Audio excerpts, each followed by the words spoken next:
আরেকটা আমরা AC servicing করতে এসেছি। তো আমাদের এসিটা সর্বপ্রথম চালিয়েছি। তো চালিয়ে একটা প্রবলেম দেখছি, মেশিনের মধ্যে গ্যাস নেই। তো গ্যাস নেই কী করে রিজনটা বুঝলাম, সর্বপ্রথম আমরা গ্যাস মিটার দিয়ে চেক করবো। আর এখানে মেশিনের মধ্যে একদম কুলিং হচ্ছে না। এটা লয়ার্ডের এসিটা আছে একদম, মানে এইগুলো মোটামুটি পুরো নোংরা ছিল, ডাস্টে ভরা। এবার এটা চালিয়েছি, দেখছি কুলিং হচ্ছে না এটা।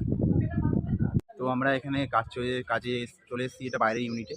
আর এটা হচ্ছে আউটডোরটা আছে। সর্বপ্রথম এই মেশিনের মধ্যে গ্যাস লিকেজ হয়েছে, আমরা পেছনে যে ইউনিয়নটা আছে ওটা চেক করব। তো চেক করার পরে ভিডিওতে দেখাচ্ছি।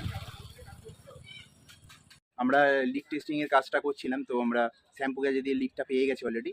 এটা ওয়াটার পাইপে লিকটা পাওয়া গেছে ডিসচার্জে।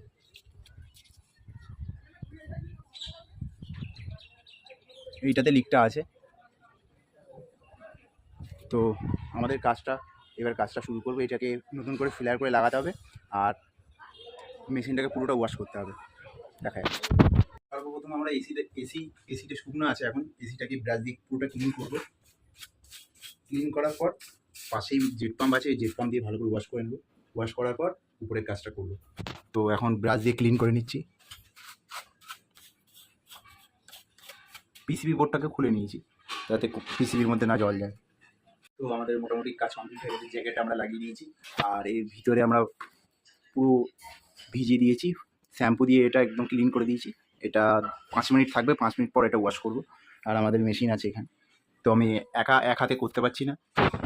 তো দেখা হচ্ছে। এখানে ফিলার নাটে যে গোড়ায় যে লিকটা ছিল, আমরা সেলাই রেঞ্জ দিয়ে ওটাকে ভালো করে টাইট দিতে গিয়েছি, দেখুন নাট ক্র্যাক হয়ে গেছে পুরো, একদম নাটটা পুরো খারাপ। তো এই নাটটা খারাপের কারণে গ্যাসটা লিকেজ হয়ে গেছে। আমাদের এখন লিক টেস্টিংয়ের কাজ চলছে।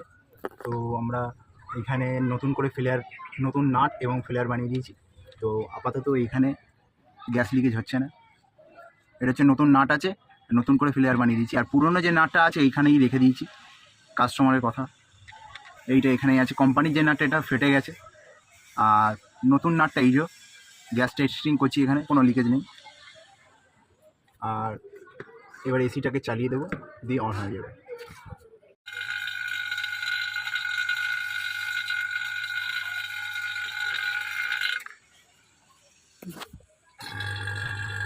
আরে ঢিলা হচ্ছে ওখানে এরকম নর্মাল